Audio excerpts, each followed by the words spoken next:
PMC ध्यान नेपाल में आप सभी का बहुत बहुत स्वागत। सभी को मेरा आत्मबंधन। ब्रह्म ऋषि पितामह महाअवतार बाबा जी, सभी आध्यात्मिक और आराध्य गुरुओं को साष्टांग प्रणाम करते हुए आज का सत्र आरंभ करेंगे। और आज हम सभी पुष्पा व्यास जी के साथ ध्यान में चलेंगे और उसके बाद एक छोटा सा स्वाध्याय करेंगे। परिजात युद्ध भगवान कृष्ण की रहस्य लीलाओं में से है। तो पहले हम सभी ध्यान में बैठते हैं। जी पुष्पा जी। सभी को आत्मवंदन, सभी को आत्मवंदन। ध्यान नेपाल का भी धन्यवाद है, शुक्रिया। संतोष मैम का भी धन्यवाद है, शुक्रिया। अब हम बाहर से विचार छोड़ के अंदर के विचारों में भटकेंगे, अंदर की यात्रा करेंगे। अपन सभी आराम से बैठ जाइएगा, सभी आराम से बैठ जाइए और तीनों बंद लगा लीजिए, तीनों बंद लगा लीजिए। आंखें धीरे से बंद करिएगा, प्रेम से बंद करिएगा। अब अपन अंदर की यात्रा में चलते हैं।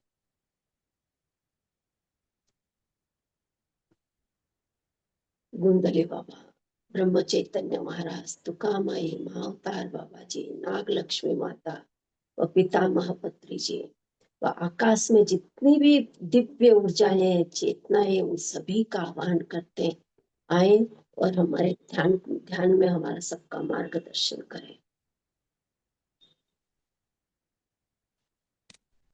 वैकुंठ से गोल्डन कलर का पिरामिड, शिव शक्ति की ऊर्जा से भरपूर, कैलाश से आया हुआ शिव शक्ति की ऊर्जा से भरपूर गोल्डन कलर का पिरामिड आया है।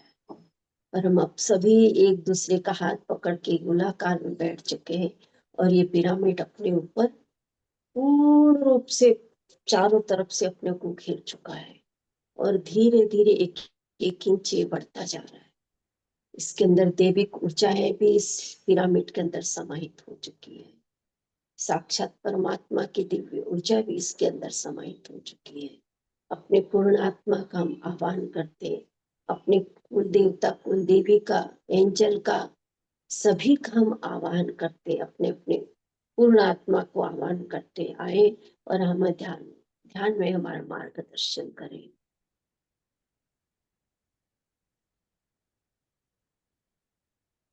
पूर्ण रूप से सांसों के साथ जुड़ जाइए। मैम म्यूजिक लगा दीजिएगा। पूर्ण रूप से सांसों के साथ जुड़ जाइए। गहरे गहरे उतरते जाना, अपने को गहराई में जाना है, अंदर की यात्रा करनी है अपने को। संसार की यात्रा बहुत कर रहे हैं, करते रहेंगे, लेकिन अपने को फिलहाल एक 15-20-25 मिनट जितना भी हो पूर्ण रूप से अपने को अंदर की यात्रा कर, पूर्ण रूप से अंदर की यात्रा कर। रोम रोम में इसका अपने को वास हो जाएगा, रोम रोम में वास हो जाएगा।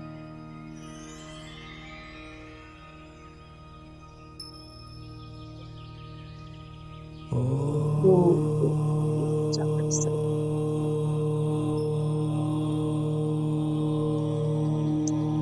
पूर्ण रूप से सांसों के साथ एक हो जाए।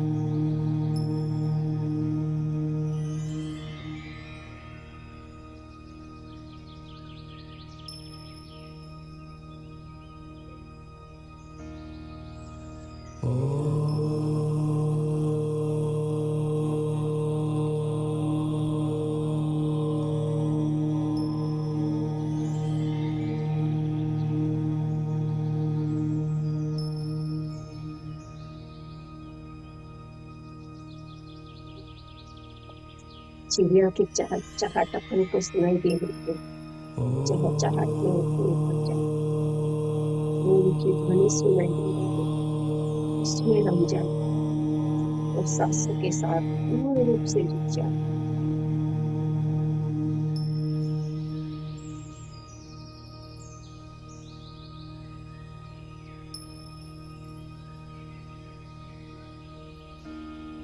पूर्ण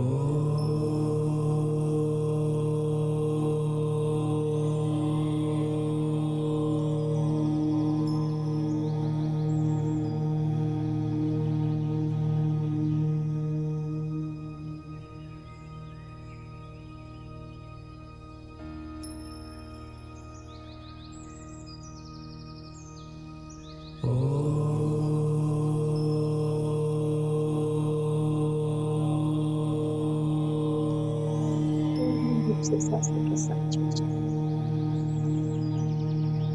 अंदर की यात्रा अंदर की गहराई में जाए।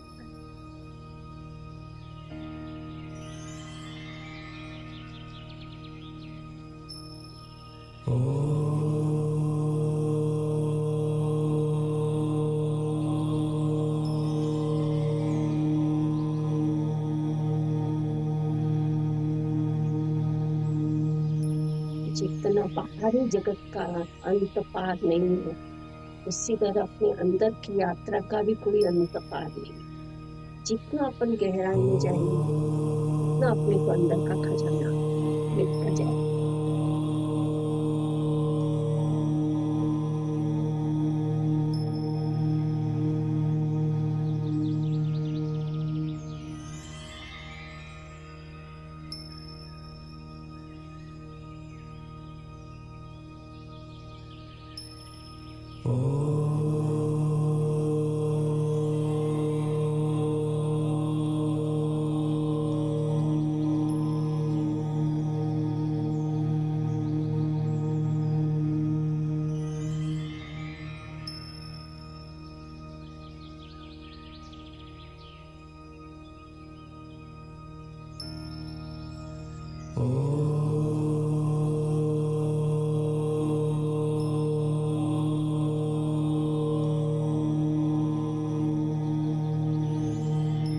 शिव शक्ति की ऊर्जा से भरा हुए गोल्डन कलर का पिरामिड अपनी ऊर्जा से अपने को सरोवर कर रहा है।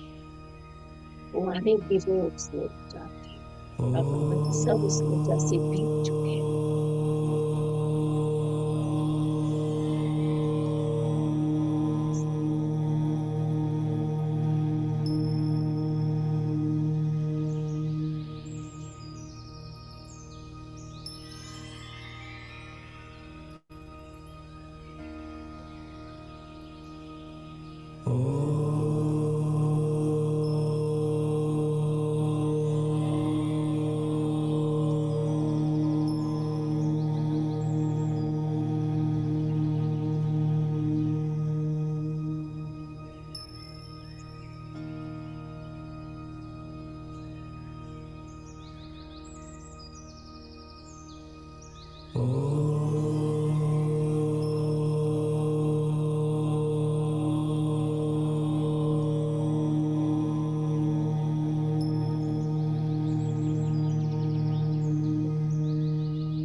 इस पिरामिड के अंदर प्रकृति की ऊर्जा भी समाहित हो चुकी है, गुणवत्ता की ऊर्जा भी समाहित हो चुकी है।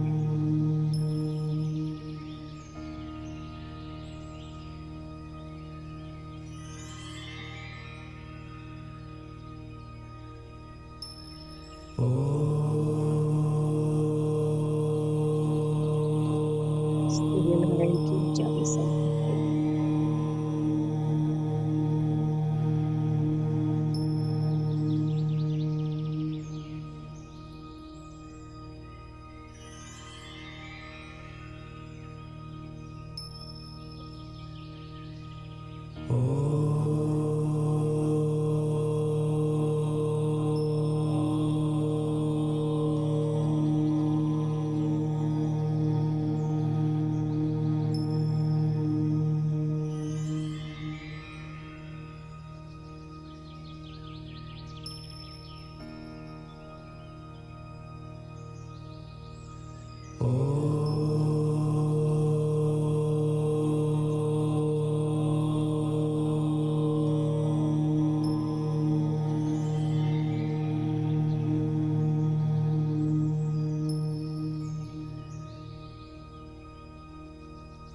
गंगा मैया की ऊर्जा भी आ चुकी है इस पिरामिड। कामदेवी माँ की ऊर्जा भी आ चुकी है इसमें।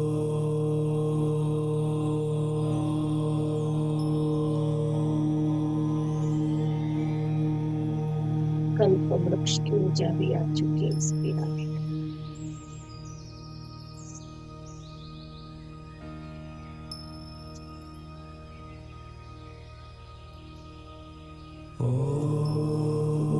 से सांसों के साथ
रूप से सांसों के साथ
पारिजात की ऊर्जा भी आ चुकी है।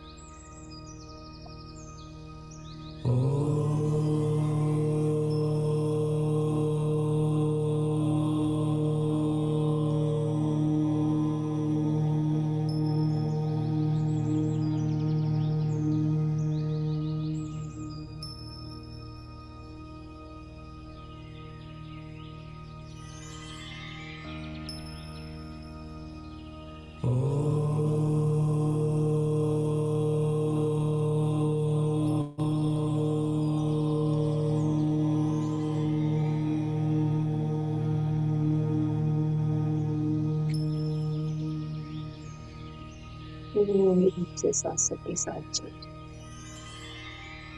समस्त मन बन जाए।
और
गहरी करिए सांसों को, यात्रा की और गहरी और गहरी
की सांसों के साथ गहराई में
जिनको जाते न पाएंगे गहरे पानी पे गहराई में जाइए सांसों के साथ।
इस आत्मा की यात्रा में छुए चले, सिर्फ गहरी सांसों के साथ जुड़ना, सिर्फ सांसों के साथ जुड़ना।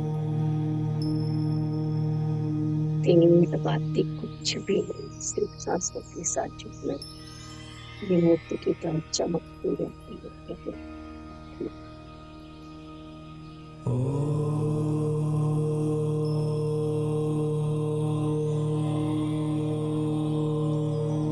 कभी बुझती नहीं है, झिलमिल चमकती रहती है।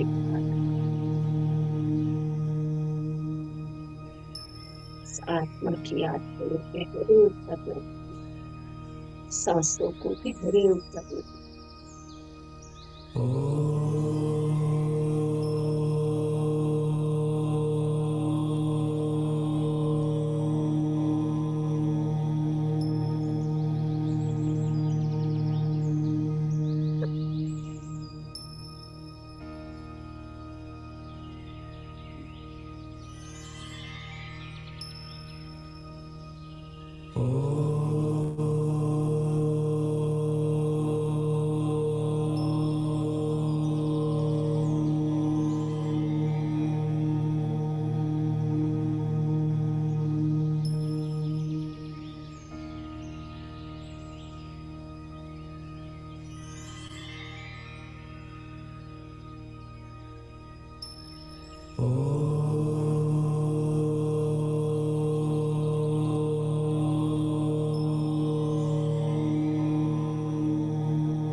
पूर्ण रूप से गहरे अपने को बचा लो, अपने को बचा लो।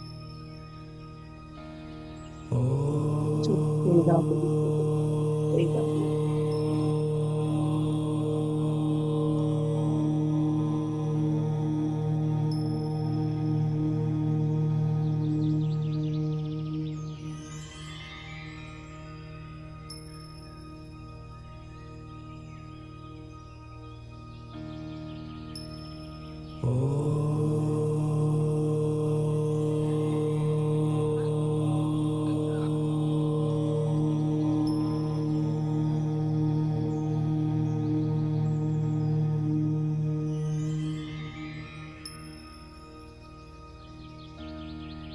जिन खोजा तिन पाए,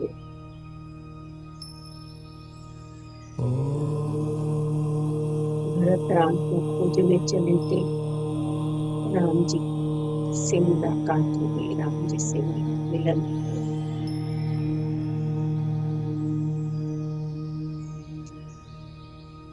पूर्व जी राम जी नारायण को ढूंढने गए थे, खोजने गए, उन्हें नारायण के दर्शन, नारायण की प्राप्ति हुई। जिन खोजा तिन पाए।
अब अपने को धीरे, मैम म्यूजिक बंद कर दीजिए।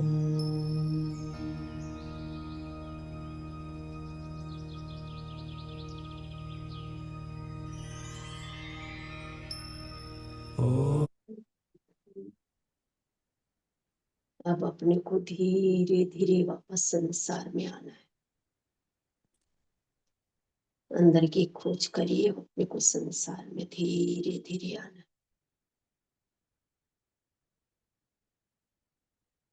धीरे धीरे बाहर आना है संसार।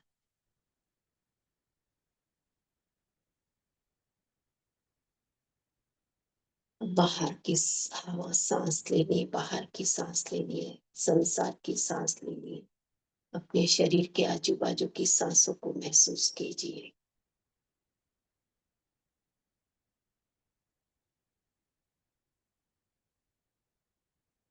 जिन जिन का हमने आह्वान किया उन सभी का धन्यवाद है, बहुत बहुत धन्यवाद है। शुक्रिया शुक्रिया शुक्रिया। हमसे हम रोज ध्यान करते रहें, रोज ज्ञान सुनते रहें, यही आप सबसे विनंती है। बहुत बहुत धन्यवाद। धीरे धीरे अपने दोनों हाथों को हथेलियों में रगड़े।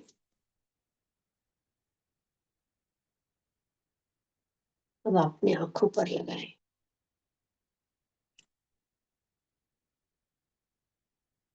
5 4 3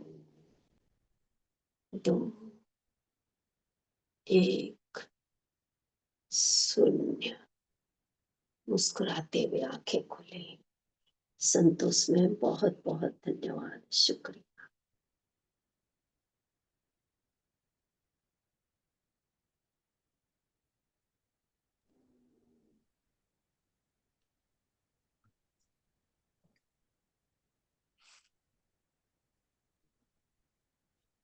धन्यवाद धन्यवाद। बहुत अच्छा मेडिटेशन।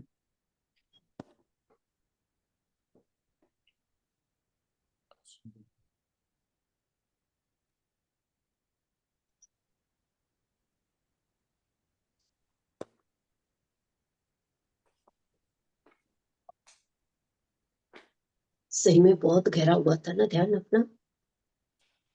जी बहुत बढ़िया ध्यान। Thank you so much. Thank you. Thank you Pushpa ji, बहुत अच्छा गहन ध्यान। धन्यवाद, शुक्रिया शुक्रिया शुक्रिया।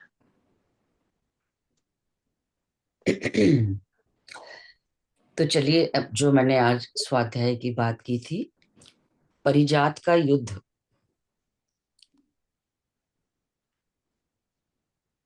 मैं वहीं से शुरू करती हूँ जहां से कथा शुरू होती है। इंद्र है देवलोक के राजा, देवताओं के अधिपति। श्री कृष्ण है सचराचर के स्वामी, स्वयं महाविष्णु के अवतार। श्री कृष्ण जीव मात्र के सृष्टा हैं, तो देवराज इंद्र हैं एक रक्षक। एक पेड़ को लेकर दोनों में भीषण संग्राम हो गया था। कथा इस प्रकार है। कथा के सूत्र हैं नारद जी। नारद जी ना आवे तो झगड़ा ही नहीं होगा, झगड़ा ही ना होता तो नारद जी का मन भी नहीं लगता है। एक पेड़ है परिजात का। क्षीर सागर के मंथन के समय बहुत सी अलम्य वस्तुएं प्रकट हुई थी। उनमें से था एक कल्प वृक्ष था और दूसरा वृक्ष था परिजात का। परिजात वृक्ष को महाविष्णु ने देवराज को इंद्र को देते हुए कहा कि देवेंद्र, यह परिजात वृक्ष तुम्हारे पास में पृथ्वी की धरोहर के रूप में रखता हूं। तुम देवलोक के अधिपति हो, पृथ्वी भी तुम्हारे अधिपति में आती है, इसलिए इस वृक्ष को पृथ्वी की धरोहर के रूप में अपने पास रखो। देवेंद्र ने परिजात वृक्ष को महाविष्णु से ग्रहण किया और वे उसे देवलोक में ले आए। देवेंद्र की पत्नी महारानी शची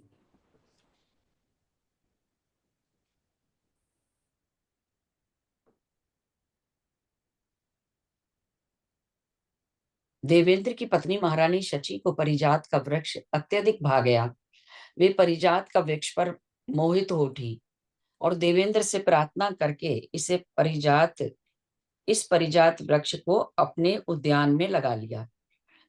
उस वृक्ष से उन्हें अत्यधिक मोह हो गया था।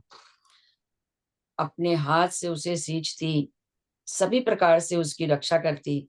उस वृक्ष की एक विशेषता भी थी, उसका पुष्प बड़ा ही मनोरम, सुगंधित और सुंदर तो था ही, उसमें एक और विशेषता थी कि जो भी सुंदरी परिजात के पुष्प को अपने जूड़े में लगा लेती थी, उसका सौंदर्य सहस्त्र गुना और अधिक बढ़ जाता था। यह मात्र पुष्प ही नहीं था, बल्कि वो नारी के सौंदर्य का सर्वाधिक मूल्यवान आभूषण था। ऐसे थे पुष्प उस परिजात वृक्ष के। जो भी देवी उस फूल को अपने जूड़े में ढांक ले, उसकी सुंदरता 1000 गुना बढ़ जाए, जिससे वो और भी अधिक सुंदर और मोहक हो उठे। अब भला आप ही बताइए कि रानी शची को उस पेड़ से मोह क्यों ना होगा, और ये पेड़ ही झगड़े की जड़ बना। एक बार नारद जी क्षीर सागर से कृष्ण जी के धाम की ओर जा रहे थे। मार्ग में उन्हें एक तैरता हुआ परिजात का पुष्प दिखा। नारद जी ने उस पुष्प को उठा लिया। नारद जी पुष्प के रहस्य को जानते थे और पुष्प को लेकर नारद जी भगवान श्री कृष्ण की सभा में प्रकट हो गए। सभा भवन में वासुदेव अपनी दोनों पत्नियों के साथ शोभायमान थे।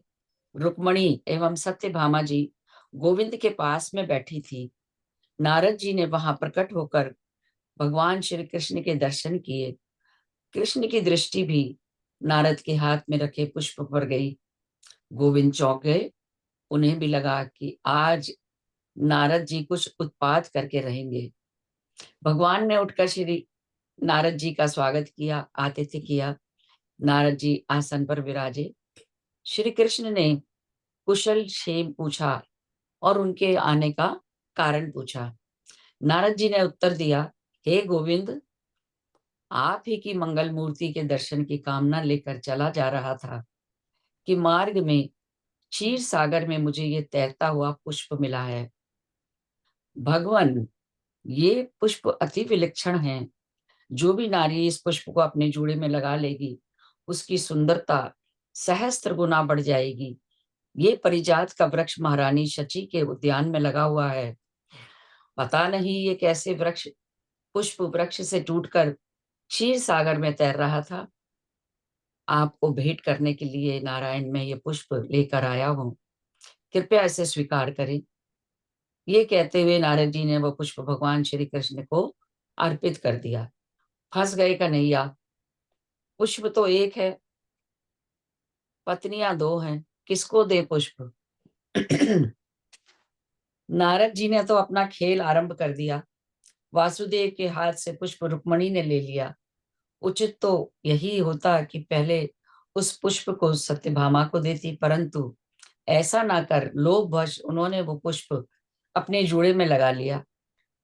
रुक्मणी का सौंदर्य 1000 गुना अधिक दमक उठा। सारी सभा अपलक उन्हें देखती रह गई। चारों ओर से सौंदर्य की प्रशंसा होने लगी। सत्यभामा जी बुझ गई। दुखी होकर वे सभा भवन से चली गई। श्री कृष्ण सब समझ रहे थे। नारद जी ने आग लगा दी है, क्या करते बेचारे। गोविंद भी चल दिए सत्यभामा को मनाने। सत्यभामा तो कोप भवन में विराज गई थी। श्री कृष्ण भी वहां गए। उन्होंने सत्यभामा को समझाते हुए कहा, हे रानी, दुख मत करो, एक ही पुष्प था। मैं नारद जी को भेजकर अभी 2 पुष्प तुम्हें मंगवा देता हूँ। सत्यभामा नहीं मानी। उन्होंने दुखी होकर गोविंद से कहा, आपने भरी सभा में मेरा अपमान किया है।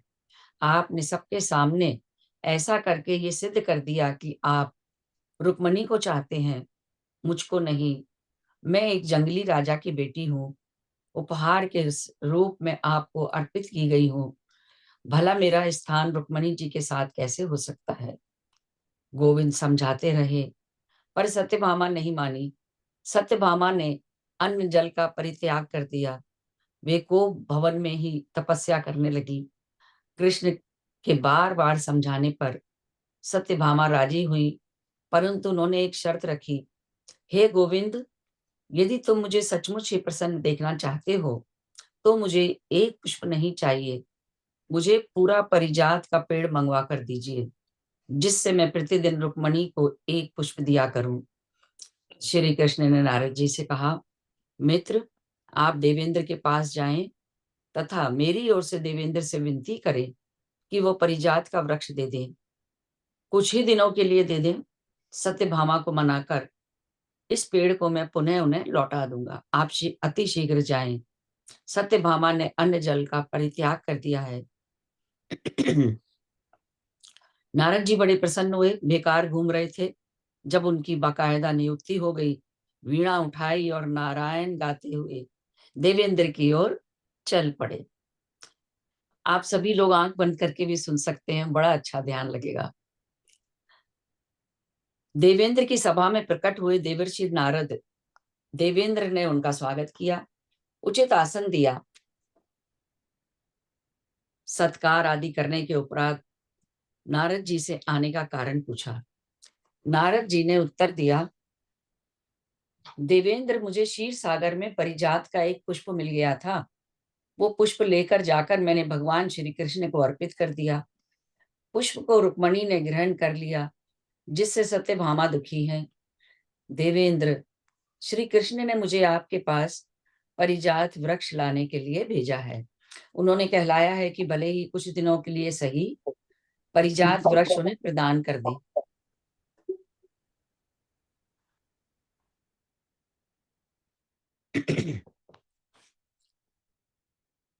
नारद जी, भला श्री कृष्ण को कौन नहीं जानता? वे स्वयं महाविष्णु के अवतार हैं। गोवर्धन धारण कर उन्होंने मेरे भी अज्ञान को दूर किया है।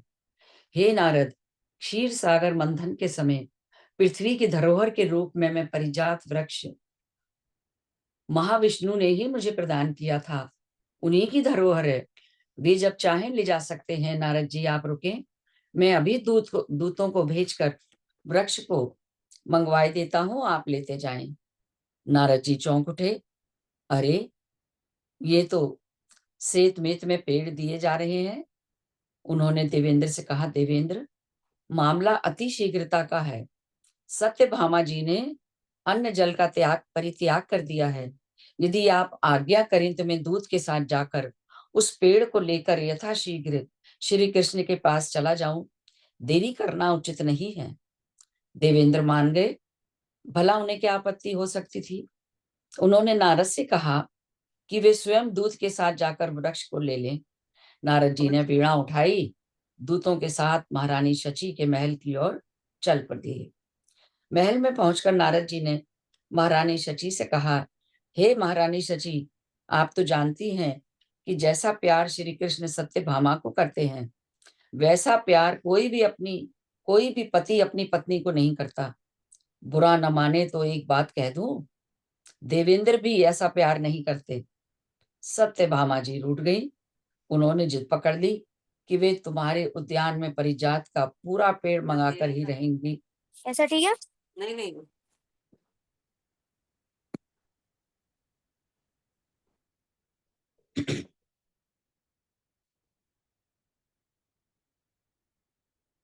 उन्होंने जिद पकड़ ली कि वे तुम्हारे उद्यान से परिजात का पूरा पेड़ मंगवाकर ही रहेंगी। प्यारी सत्यभामा के कारण श्री कृष्ण ने मुझे इंद्र के पास भेजा है। देवेंद्र भी मान गए हैं। उन्हीं की आज्ञा लेकर मैं तुम्हारे पेड़ को लेने आया हूँ। मुझे शीघ्रता से वापस जाना है। सत्यभामा ने अन्न जल का परित्याग किया हुआ है, इसलिए तुम जल्दी ही मुझे वो पेड़ दे दो। महारानी शची जल भुन गई। सहज भाव से वो पेड़ मांगते तो संभवतः पतिव्रता शची पति की आज्ञा मानकर उस पेड़ को दे देती, लेकिन नारद जी के शब्दों ने उनके नारीत्व को आहत कर दिया। वे भभक उठी। उन्होंने कहा, नारद जी, आप यहाँ से चले जाएं, मैं पेड़ कदापि नहीं दूंगी। नारद जी ने उन्हें बहुत समझाया। महारानी शची नहीं मानी। मुदित मन से नारद जी वीणा के तार बजाते देवेंद्र के पास पहुंचे। नारद जी ने देवेंद्र से कहने लगे, देवेंद्र, तुम्हारी पतिव्रता पत्नी ने वृक्ष देने से इनकार कर दिया है। तुम्हारे आदेश को वो मानने के लिए तैयार नहीं है। मैं तो बड़े धर्म संकट में फंस गया हूँ। श्री कृष्ण आतुरता से परिजात वृक्ष की प्रतीक्षा कर रहे हैं। सत्यभामा ने भी अन्न जल छोड़ा हुआ है। देवेंद्र को नारद की बातों पर विश्वास ही नहीं हुआ। महारानी शची जैसी पतिव्रता नारी अपने पति देवेंद्र की आज्ञा की अवहेलना कैसे कर सकती है। मन में क्रोध दबाकर देवेंद्र स्वयं पेड़ लाने चल दिए। देवेंद्र रानी शची के सामने पहुंचे। इससे पहले कि वो कहें, महारानी शची स्वयं कहने लगी, हे देवेंद्र, हे स्वामी, मैंने आपकी आज्ञा का उल्लंघन करके अपराध किया है।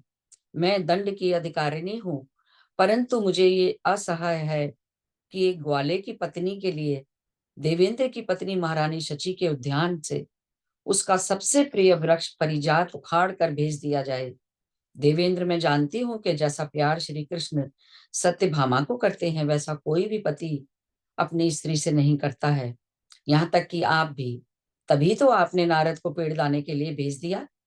देवेंद्र, आपके अंतर हृदय से मेरा रूप मिट गया है, मुझे इसका भान तक ना हुआ। आप पेड़ अवश्य ले जाएं, परंतु मुझे भी आदेश देकर ही जाना होगा। मैं मृत्यु का वरण कर लूं। आपसे उपेक्षित होकर अब मैं जीना नहीं चाहूंगी। और महारानी फूट फूट कर रोने लगी। ऐसा कहकर देवेंद्र तो सकपका गए, उनकी समझ में कुछ भी नहीं आया। उन्होंने महारानी शची को ध्यानरस बधाया। देवेंद्र ने रानी को समझाया कि श्री कृष्ण स्वयं सृष्टा हैं, महाविष्णु के अवतार हैं, उनसे हट करना देवेंद्र के लिए भी उचित नहीं है। ये वृक्ष उन्हीं की दी हुई वस्तु है तथा पृथ्वी की धरोहर है, इसे लौटा देना ही उचित होगा। रानी शची नहीं मानी। उन्होंने देवेंद्र से कहा, यदि आप इतने भयभीत हैं तो आप रहने दें। देवेंद्र, मैं कृष्ण से युद्ध करूंगी, परंतु अपना पेड़ नहीं दे सकती। आप मेरी इच्छा के विपरीत यदि वृक्ष वृक्ष ले जाना चाहें तो आपको ऐसा करने का अधिकार है। उस अवस्था में मैं आपको कुछ भी अधिकार देना होगा कि मैं अपना जीवन समाप्त कर दूं। फंस गए देवराज इंद्र। जितना वो रानी को समझाने का प्रयास करते, उतनी ही अधिक वो हट करती जाती।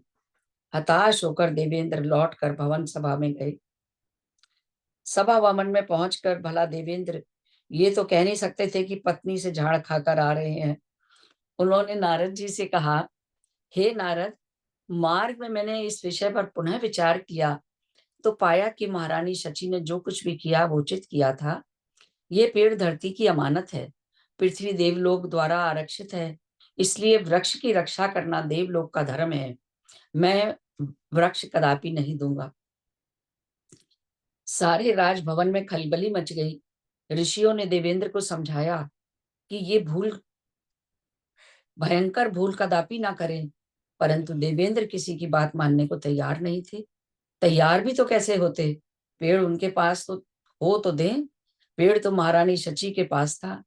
अब ये बात कैसे कह सकते हैं कि रानी पेड़ नहीं दे रही। कुछ देवेंद्र की इज्जत का भी तो सवाल है। उन्होंने कहा वो पेड़ नहीं देंगे। देवेंद्र ने किसी की बात नहीं मानी। नारद जी चल दिए। वीणा उठाकर कृष्ण के पास पहुंचकर नारद जी ने कहा, हे गोविंद, देवेंद्र तो बड़ा हठी है, पेड़ देने को तैयार नहीं है। सभी लोगों ने उसे समझाया, परंतु उस मिथ्याभिमानी ने पेड़ देने से साफ मना कर दिया। श्री कृष्ण व्यग्र हो गए। उन्होंने नारद से कहा, हे नारद, आप पुनः जाएं और उनसे कहें वो हट ना करें तथा कुछ दिन के लिए वो पेड़ दे दें, अन्यथा मैं युद्ध करके पेड़ को उनसे छीन कर ले जाऊंगा।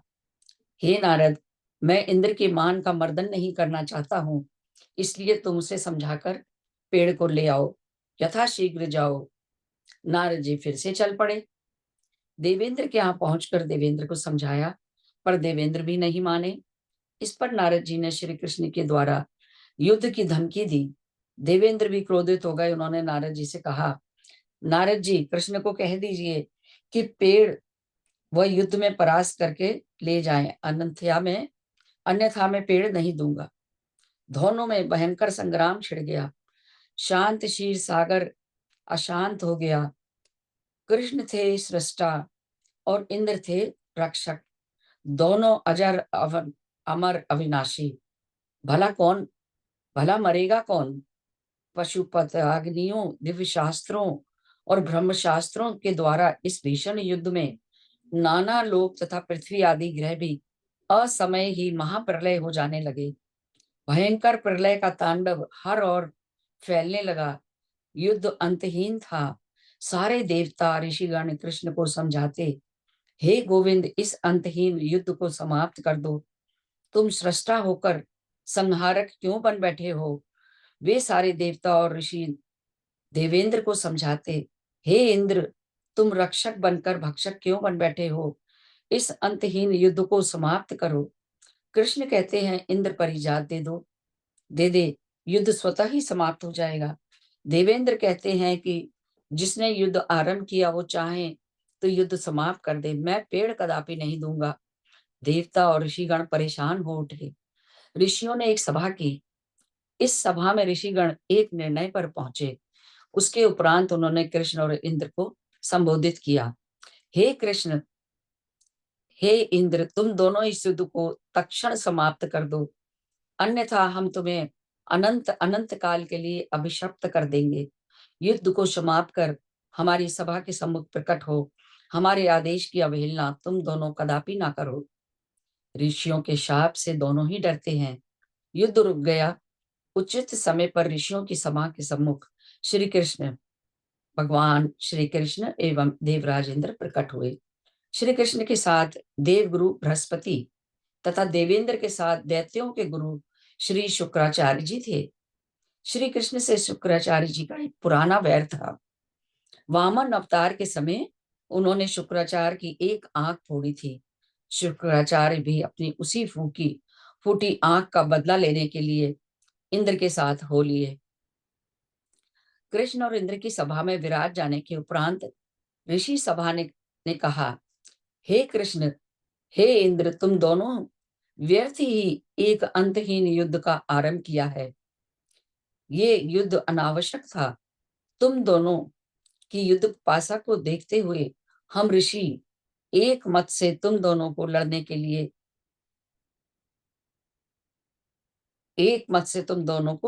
लिए आदेश देते हैं। अब तुम दोनों लड़ोगे, जो जीतेगा परिजात उसका। परंतु ये युद्ध अस्त्र शस्त्र से नहीं होगा, ये युद्ध सेनाओं के द्वारा भी नहीं होगा, ये युद्ध मल्ल युद्ध भी नहीं होगा। तुम दोनों लड़ोगे मृत्यु लोक में जाकर। प्रत्येक मनुष्य के शरीर में, तुम दोनों को मनुष्य के शरीर में व्याप्त होकर लड़ना होगा। याद रहे, मनुष्य की बुद्धि युद्ध की भूमि होगी। इसका नियंत्रण तुम दोनों में से कोई भी नहीं करेगा। प्रत्येक मनुष्य के शरीर में तुम दोनों अपने अपने आधिपत्य अधिकार का प्रतीक घोषित करो। ये मेन इसका कहानी का। ऋषियों के आदेश को सुनकर शुक्राचार्य जी ने इंद्र के कान में कुछ कहा। इंद्र ने शुक्राचार्य से मंत्रणा करने के उपरांत ऋषि सभा से कहा, हे ऋषिगण, आप सब जानते हैं युद्ध मुझ पर थोपा गया है, फिर भी आपने युद्ध के लिए मुझे और कृष्ण को समान रूप से अपराधी माना है। समर्थ का कोई दोष नहीं देता, परंतु अब तो मेरे साथ न्याय होना चाहिए। इस युद्ध में पहल कृष्ण ने की थी और इस युद्ध में मनुष्य के शरीर का पहला आधिपत्य और प्रतीकों की मांग मेरी होनी चाहिए, इसलिए पहले मैं मांगूंगा। श्री कृष्ण तथा देव गुरु बृहस्पति ने उसका प्रतिवाद भी नहीं किया। गोविंद बैठे मुस्कुरा रहे थे। ऋषियों ने इंद्र की बात मान ली। देवेंद्र ने कुछ समय तक शुक्राचार्य के साथ गंभीर मंत्रणा करने के उपरांत ऋषि सभा को संबोधित किया। हे ऋषिगण, मेरे अधिकार और प्रतीक सुने। मनुष्य के मन पर मेरा अधिकार होगा। मनुष्य के मन मेरे नामांतरण इंद्र कहा जाएगा। संस्कृत में इंद्र मन का पर्यायवाची शब्द है। मनुष्य की 10 इंद्रियों पर मेरा अधिकार होगा। मेरे नामांतरण ही ये सब इंद्रियां कहलाएंगी। इंद्रियों का प्रथम नाम गो रहा है। कालांतर में गोपाल की गो और इंद्रियों की इंद्र की इंद्रियां हो गई। शुक्राचार्य मेरे मार्ग के गुरु होंगे। मेरे भक्त 7 वारों 7 दिनों 7 सप्ताह में एक बार इंद्रवार के रूप में मनाएंगे। तो कालांतर में इंद्रवार सोमवार को कहा गया है। आज इंद्रवार ही है। इसका आधिपत्य इंद्र के स्थान पर महाशिव को मिला। नाम इंद्रवार रखा गया और उसका आधिपत्य इंद्र के बदले महाशिव को दिया गया। इंद्रवार के दिन मेरे भक्त मेरी पूजा करेंगे। 7 वारों में से एक वार द्वैताचार्य अर्थात शुक्राचार्य का होगा। कालांतर में दैत्य हो गया, जो शुक्रवार के नाम से जाना जाएगा। मेरे भक्त शुक्रवार को मेरी पूजा करेंगे। आचार्य शुक्र का काम पर अधिकार होगा और चंद्रमा मेरा प्रतीक होगा, जो मेरे ही कालांतर इंद्र कहलाएगा। इंद्र और चंद्रमा पर्यायवाची शब्द हैं। एक शुक्र, एक ग्रह शुक्र के नामांतर शुक्र ग्रह कहलाए।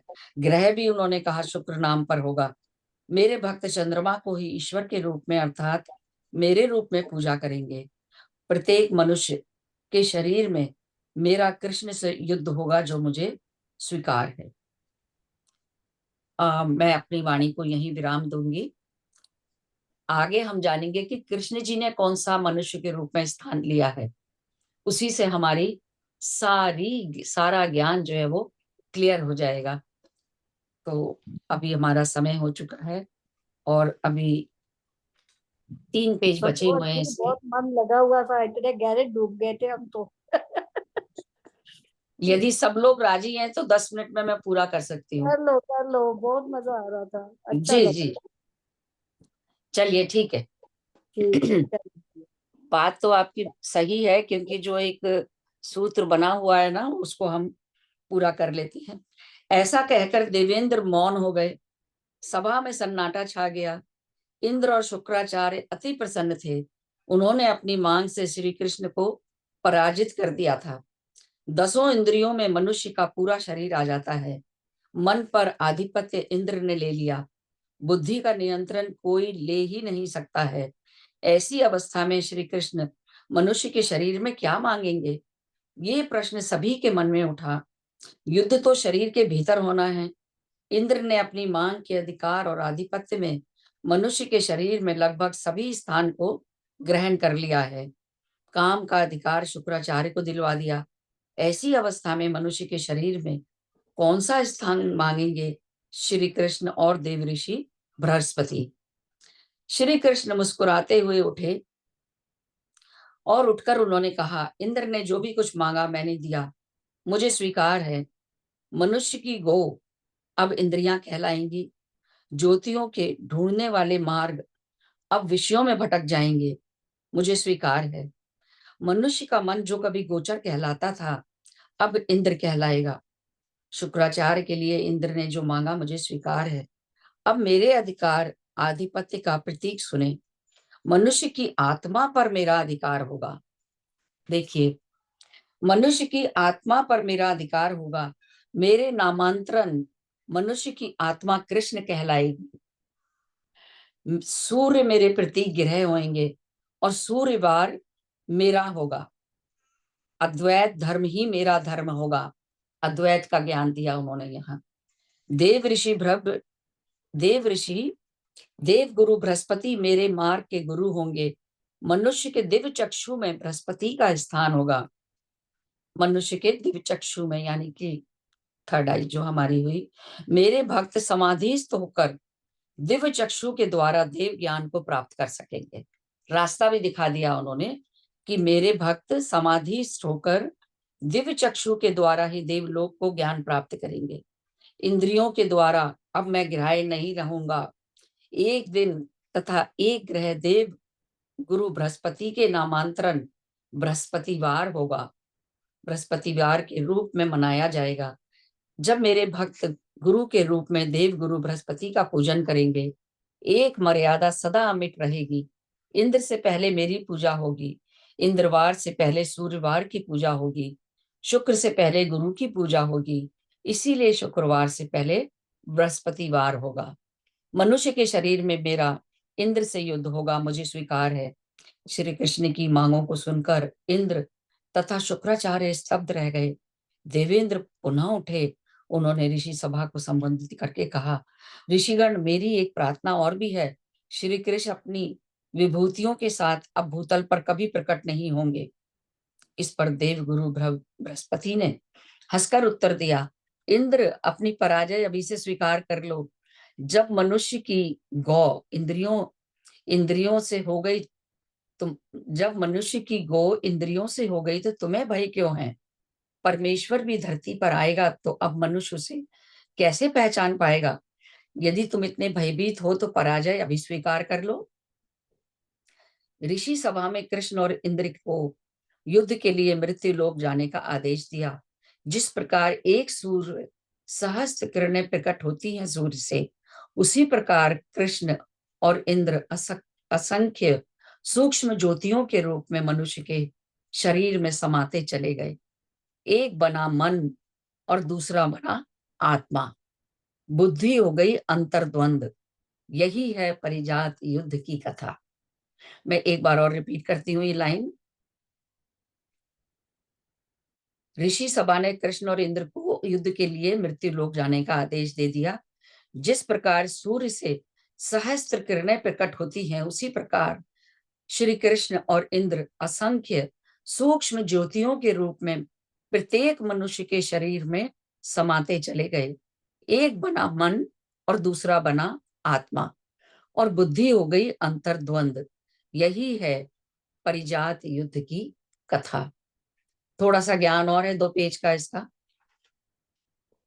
पढ़ती जाऊं। मन अपनी इंद्रियों द्वारा जीव को भटका देता है और इंद्रियों की राह में फंसाता जाता है, आत्मज्ञान से विमुख कर देता है। आत्मा रूपी श्री कृष्ण उसे सदा रिझाते हैं। जीवन और मृत्यु के रहस्य बतलाकर उसे सत्यनिष्ठ बनाना चाहते हैं। मन इंद्रियों के लोभ, लालच और अतृप्तियों में फंसाकर बहिर्मुखी बनाकर भटकाना चाहता है। बुद्धि हो गई अंतर्द्वंद। यही परिजात की कथा है। जब भी बुद्धि मन इंद्र की पत्नी शची बन जाता है, तो इंद्र की राह पर इंद्रियों की राह भटक जाती है। आत्मा रूपी कृष्ण शरीर का परित्याग पड़ता है। भागते हुए कृष्ण रूपी आत्मा से चीख कर कहता है, मन रूपी इंद्र, हे कृष्ण, तू हारा, परिजात मेरा है। आत्मा के हटते ही शरीर भी मृत हो जाता है। इंद्र को भी उसे त्यागना पड़ता है। मृत देह चिता की लकड़ियों पर भस्मी के रूप में लौट जाती है। आत्मा रूपी श्री कृष्ण उस भस्मी को पुनः फलों में लाते हैं। पुनः यज्ञों द्वारा उन फलों से माता के गर्भ में बालक के स्वरूप को प्रदान करते हैं। आत्मा होकर बालक इस देह में प्रकट होकर आत्मा रूपी कृष्ण इंद्र रूपी मन से पूछता है, रे इंद्र, कौन हारा?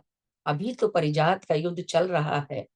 काश बुद्धि तुम्हारी सत्यभामा हो जावे, अर्थात सत्य भामा अर्थात ज्योति, अर्थात सत्य की ज्योतियों को धारण करने वाला, अर्थात सत्यभामा। पुनः काश बुद्धि तुम्हारी सत्यभामा हो जाए, बनकर श्री कृष्ण की पत्नी सत्यभामा आत्मा कृष्ण से अद्वैत कर जाए और जीत जाए हम परिजात युद्ध को। पराजित हो इंद्र मन। बस इतनी सी कहानी है। बता सकते हो मुझे, मौ प्रकृति का सुंदर पुष्प परिजात कौन है? रे मानव, ये तुम्हारा शरीर, यही परिजात का पुष्प है। कथा मात इतनी है कि ये शरीर का नियंत्रण मन रूपी इंद्र को मिले अथवा आत्मा रूपी कृष्ण को। जब भी मन इंद्र अपनी राह पर तपस्वी योगी को भटका देता है, चिता की लकड़ियों पर इंद्र भी अभिशप्त हो जाता है, उसे भी ब्रह्म हत्या का दोष लगता है। प्रायश्चित के लिए इंद्र कमल नाल में छुप जाता है। गर्भनाल ही कमल नाल है। बालक के जन्म के समय मन का प्रवेश शरीर में आत्मा से पहले होता है। इसीलिए पहला अधिकार आधिपत्य इंद्र का होता है और दूसरा आधिपत्य श्री कृष्ण रूपी आत्मा का होता है। दासता के लंबे अंतराल में भस्म हो गए गुरुकुल एवं विद्यालय। फूंक दिए गए सब भोज पत्रों के कारण इतिहास तथा नाना विज्ञान की धाराएं लुप्त, विस्मृत और भ्रमित होती गईं। उन युगों में कागज और छापे खाने नहीं होते थे। जब धर्म ने स्वयं को समेटना चाहा, तो कथाओं के स्वरूप बदलते गए। परिजात की कथा में भी बदलाव आ गया।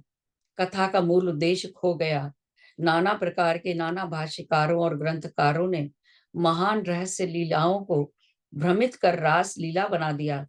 अब तो बता पाना भी संभव नहीं है कि इन रहस्य लीलाओं के पीछे ऐतिहासिक घटनाक्रम क्या थे, परंतु इतना तो निर्विवाद है कि व्यापक घटनाक्रम को आध्यात्मिक लीला ग्रंथों में उपमा के रूप में आत्म तत्व को स्पष्ट करने के लिए ग्रहण किया जाता है। ऐतिहासिक घटनाक्रम के संकेत, साक्ष्य, प्रमाण व्यापक रूप से उपलब्ध हैं। परिजात युद्ध की कल्पना वेद व्यास ने एक भयंकर विनाश लीला से ग्रहण की। इसका वर्णन परोक्ष रूप से उन्होंने संहिताओं में किया है। उपलब्ध सांख्यों के अनुसार महाभारत युद्ध के 36 वर्ष श्री कृष्ण की ऐतिहासिक लीला का समापन हुआ। उसी काल के उपरांत पृथ्वी पर भयंकर उल्कापात हुए। श्री कृष्ण गमन और उल्कापात में महीनों का अंतर हो सकता है। ब्रह्मास्त्र, पशुपतार्थ आदि अस्त्रों पर नियंत्रण धारण की चर्चा महाभारत में आई। वेद के अनुसार अस्त्रों का प्रयोग केवल इन शस्त्रों का प्रयोग केवल देवलोक में करते थे। तो ये जो ब्रह्मास्त्र थे, एटॉमिक वॉर हेड, पशुपतार्थ अस्त्रास्त्र, कॉस्मिक फायर हेड, इन अस्त्रों का प्रयोग उल्काओं को नष्ट करने के लिए किया जाता था देवलोक में, और ग्रहों की ओर अचानक बढ़ने लगती थी।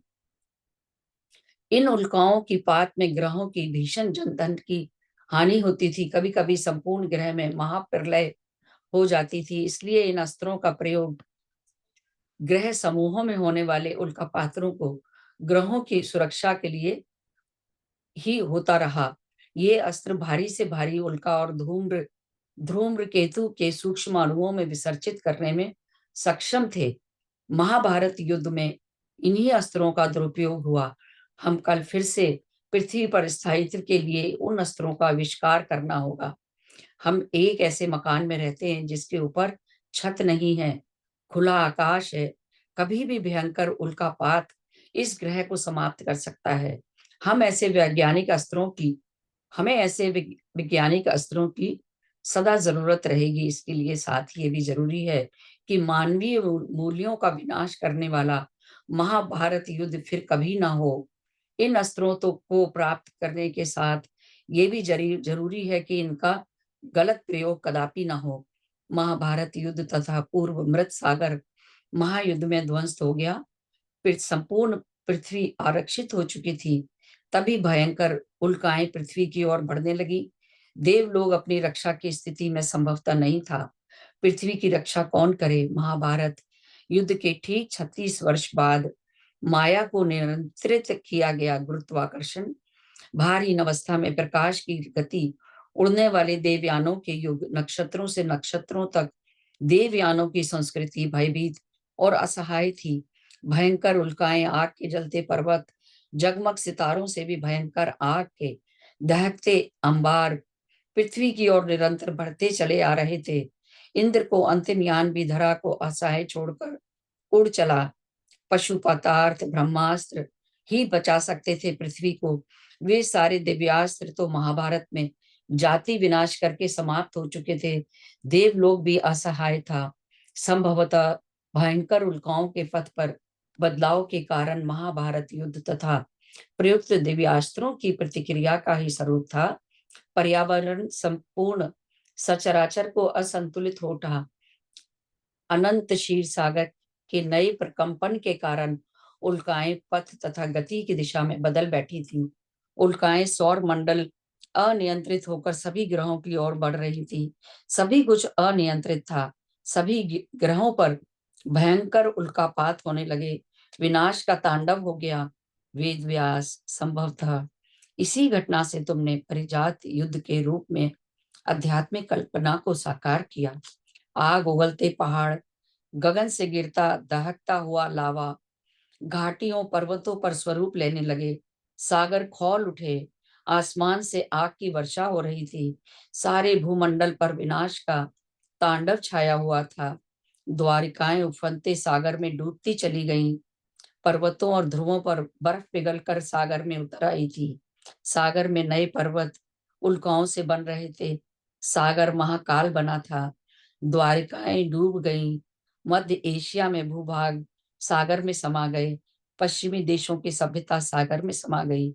धरती पर परिक्रमा का पथ बदलता गया। ध्रुव बदले, क्या कुछ नहीं हुआ। ठंडे प्रदेश गर्म होने लगे। गर्म रेगिस्तानों पर बर्फ चट्टानें जमने लगी। लगभग 500 वर्ष तक पूरा ग्रह बुखार में पड़े रोगी की तरह थरथराता रहा, कांपता रहा। जनजीवन सब कुछ अस्त व्यस्त और नष्ट हो गया था। बाकी बची सिर्फ मात्र पीड़ा, भय, आतंक और अभाव। पागल भटकते लोग। हे मानव, तुमने इस भयंकर घटना को भी श्री कृष्ण की कथा और अमर पर्व बना दिया। हे वेद व्यास, तुम विष को अमृत बनाने वाले जादूगर हो। हरि ओम, नारायण हरि। ये स्वामी जी का एक चैप्टर था कहानी का। और मैं उम्मीद करती हूँ कि आप सबने बहुत बहुत ध्यान से सुना। तो मैं आप सभी का बहुत धन्यवाद देती हूँ। बहुत अच्छा थैंक लगा। यू, बहुत सुंदर, बहुत सुंदर। धन्यवाद। परिजात के बारे में सब सुना था, लेकिन जी इतनी जी डीप, जी इतना डीप स्टोरी नहीं सुनी हुई थी। इतना लंबी और इतना डीप, जिसका जी। अंत तक क्या मीनिंग है वो नहीं सुना हुआ था। और सही रीता बात। जी देखिए, पारिजात की कथा कहीं कहीं सुनने को मिलती है, लेकिन उसका भागवत जो, में भी है ना। लेकिन वो गुण जो उन्होंने समझाया इसमें, हाँ हाँ, वो इसी में है, हाँ। मैंने अब सुना है। शरीर का पूरा रहस्य पता चल गया कि क्यों हमें शून्यता में इंद्रियों से परे जाना है। तभी आत्मा का दर्शन होगा, तभी कृष्ण का दर्शन होगा, जब हम हाँ, शरीर की चेतना से दूर चले जाएंगे, है ना। सही और बात। देखिए कि वो भी जो लिखा है उन्होंने, स्वामी जी ने, स्वामी जी को हम लोग वेद व्यास का अवतार मानते थे सभी लोग आश्रम में। उनको स्वामी जी ने भी ये बात कभी बताई थी। तो उन्होंने ये बताया कि अब देखिए रीता जी, हमने भी सुना है ना आध्यात्मिकता में कि जहाँ कहीं रेगिस्तान थे वहां बर्फ हो गई, जहाँ उत्तर ध्रुव वो चेंज हो गया सारा कुछ, वही उन्होंने लिखा हुआ है इसके अंदर कि कैसे जी। लावा बदलते गए, ग्रह बदलते गए, आग लग गई सब जगह, वो प्रलय काल आ गया था। और जैसे सारे जो कृष्ण में।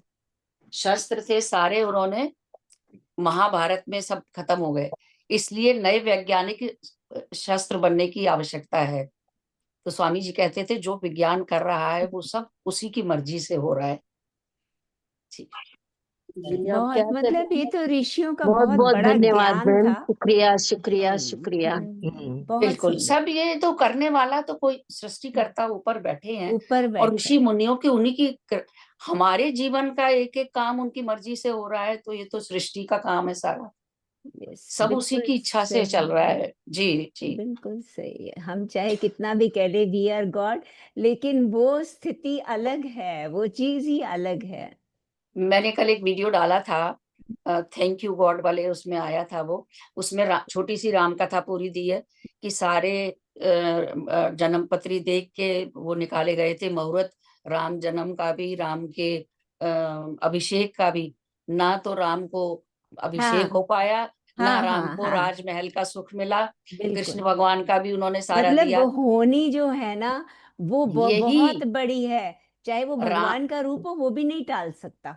वो तो भी नहीं फिर टाले। हम फिर क्या उन्होंने, चीज हैं। हाँ, रामकृष्ण परमहंस कितने भयंकर कैंसर से उनकी हाँ डेथ हुई। तो हाँ, कई उन्होंने उसमें उदाहरण, आप लोगों ने देखा होगा, अभी मैंने भी होगा पढ़ा, वो, मैंने सुना ने वो सुना सारा। ना, हाँ, काफी मैंने लंबा सुना। वीडियो है कि हाँ, तब उन्होंने कहा कि एक ही रास्ता है कि हर पल परमात्मा के ध्यान में रहें, बिल्कुल सांस सांस से भगवान का नाम लें, वही हमारे लिए, क्योंकि हमारे तो हाथ में कुछ है नहीं, वो तो जो जो होना होनी तो होके रहेगी। हमारे जी हाथ में, वो कहते हैं ना, you create your own reality. वो वहां तक ही है कि हमारे कर्म हम कैसे कर रहे हैं, कर्मों बस, का खेल है।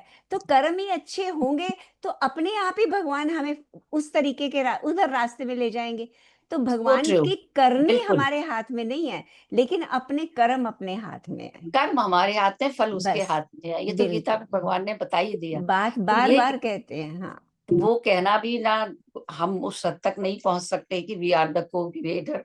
ठीक है, कर्म हमारे हाथ में है, अच्छा करना, पॉजिटिविटी सब हमारे हाथ में है, उसके बावजूद फल देना उसी के हाथ में आप देखो ना, रमन महर्षि कम थे क्या? है। और वो वो, भी कैंसर से है गए। ना, वो भी कैंसर से गए। तो बड़े बड़े संत, बड़े बड़े महात्मा, चाहे वो उनका अंतिम लाइफ हो, लास्ट लाइफ हो, लेकिन उनको भी सफर, जहां पे भी उनकी गलती हुई है, वहां पे उनको उसकी सजा तो मिली है। सबको उन्होंने मिलेगी। उस सजा को पॉजिटिव वे में लिया है, वो उन्होंने उसको गलत नहीं लिया, लेकिन ऊपर वाला तो है, वो जो शक्ति तो है। वो वीडियो में उसने यही बोला कि जो इतने बड़े बड़े ज्ञानी महाज्ञानी हो गए, वो भी उस दुख को हटा नहीं पाए, नहीं पाए, हाँ। नहीं हटा जब पाए। भगवान राम, राम के रूप में भगवान ने नहीं हटा पाए, लक्ष्मण को सहना पड़ा, तो मनुष्य क्या चीज है। जी जी, बहुत सुंदर है ये बहुत ज्ञान। सुंदर, और बहुत सुंदर। मैं किसी दिन ना उत्तरकांड के कुछ दोहे भी बताऊंगी, बहुत अच्छे, हाँ जिसमें जरूर बताइए। एक लाइन मुझे याद आ रही है।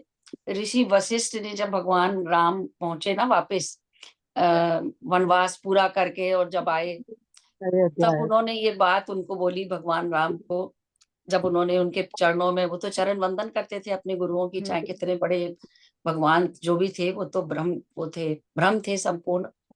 तो उन्होंने, वशिष्ठ जी ने बताया उनको कि मैं पुरोहित था, और पुरोहित का जो काम है वो बहुत कोई अच्छा नहीं है।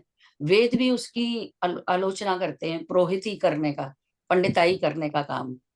ये तो देखिए हमें कुछ नहीं पता, जो रामायण में लिखा है।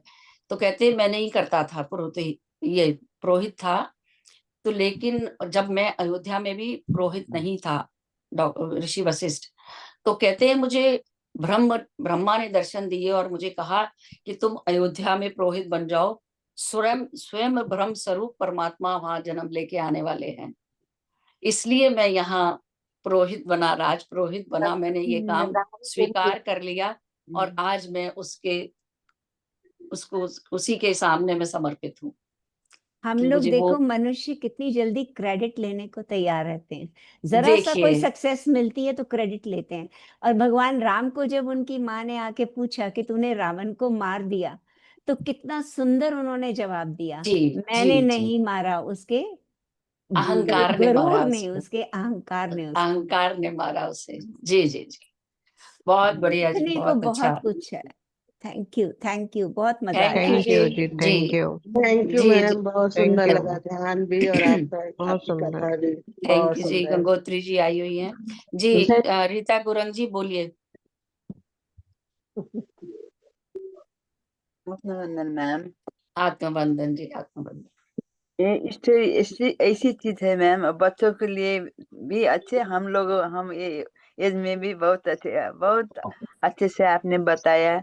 ये पारिजात के स्टोरी नेपाल में भी कहा जाता है, लिटिल बिट डिफरेंट।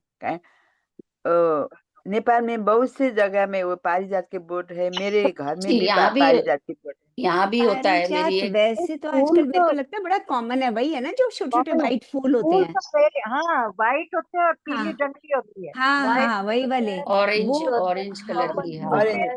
मेरे से हाँ वो हाँ पिक्चर था, आप लोग को मैं भेजती हूँ वो पिक्चर। वो नेपाल में कहते हैं वो फूल हाथ से नहीं तोड़ना, वो हाथ अपने से हाँ, आप आप गिरते वो हैं, गिरते गिर के हैं। वो अपने उसको आप हर गिरते हैं। श्रृंगार भी कहा जाता है, उसको हाँ हर श्रृंगार भी कहा जाता है। और हर उनके श्रृंगार पत्तों में अलग भी होते हैं। मेडिसिनल वैल्यू है। हाँ, उसकी मेरे वो घर मैं में भी लगा बताऊंगी, हुआ है। क्योंकि दिल्ली में मेरी एक ग्रीन मेरे घर में भी पार्क में लगा रहती हुआ हैं। है। तो वो अच्छा कहती हैं कि हर श्रृंगार नहीं, परिजात का उनके घर में भी है, और ब्रह्म फूल भी है। ब्रह्म फूल होता है ना, क्या बोलते हैं उसको, कमल, ब्रह्म कमल। ब्रह्म कमल, कि हमारे वो यहाँ साल में एक बार फूल निकलता है उसके अंदर। तो आपको याद होगा हमारे एक ये ग्रुप बुक में है जो मैंने इन्होंने आप ही लोगों को, दिखाई। ये मेरा किताब है। क्या, नहीं नहीं, हाँ ये तो आपकी किताब है जो ब्रह्म कमल, मेरा ख्याल एक बार इंदिरा जी ने या किसी ने इंदिरा जी ने दिखाया था शायद, दिखाया था ना। उनके घर में है। हाँ कई लोगों के लगा हुआ है, जिनकी मैं बात कर रही हूँ उनके घर में भी लगा हुआ है। उन्होंने भी मुझे फोटो भेजी थी। वाले घर में लगे पारिजात। हाँ, तो पारिजात, हरसिंगार तो बहुत कॉमन है। हाँ हरसिंगार तो बहुत कॉमन है। अच्छा, जी जी। इसके लिए कहते हैं मैडम, जैसे नीचे गिरे हुए भी भगवान को चढ़ा सकते हैं, बाकी फूल तभी तो नीचे उन्होंने, नहीं चढ़ाते। तभी तो हाँ, रीता जी बता रही है ना कि तोड़ते नहीं है। हाँ और तोड़ते सवेरे आप नहीं। जाओ उस और पेड़ के वो नीचे, इतने पेड़ फूल के गिरे होते हैं। सुबह सुबह सुबह ब्रह्म मुहूर्त में ही गिरते हैं ये वो। नेपाल में तो सितंबर और अक्टूबर महीने में वो फूल आते हैं मैम। और देखने हाँ में हाँ, कैसे प्यारे लगते हैं, होते तो नाजुक से हैं। पेड़ के नीचे पूरी सेज बन जाती है, जैसे वो इतने गिरे होते हैं। और जी फिर जी। तो चलिए कल मिलते और हैं। कल हमारे नेपाल में ये एक दिन ऐसा इंद्र यात्रा कहते हैं, ये एक स्टोरी है मैम, कुछ भी दिन मैं बता